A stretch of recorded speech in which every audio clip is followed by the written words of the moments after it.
Hello children. So today let us study the dandruff flakes under microscope. So dandruff flakes are dead skin cells that fall off your scalp. Hair follicles and oil glands make an oil called sebum, which may be breeding ground for yeast or fungus. So this inflammation leads to overproduction of skin cells leading to flaking. The symptoms of dandruff may vary from person to person. There can be itching, oily red patches, flakes, etc.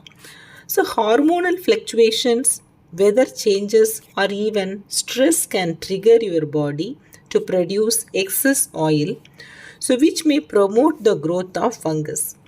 So, it may lead to the breakdown of oil to oleic acid, so which may be sensitive for your skin. So, the irritation results in excess growth of skin cells on your scalp that are shed as white flakes.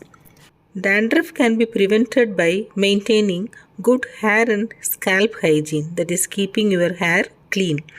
Then, reducing your stress and eat healthy. So, because stress level can play main role on hormonal fluctuations, so it can lead to dandruff. So, eating healthy, it will promote your immune system so that you can prevent from getting dandruff.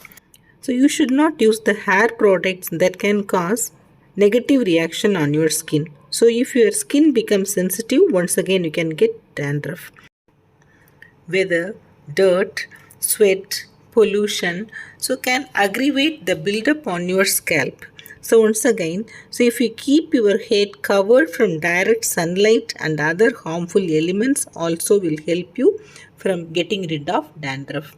Hope children, you must have understood the reasons for dandruff, what are the symptoms and how to protect you from dandruff. Thank you.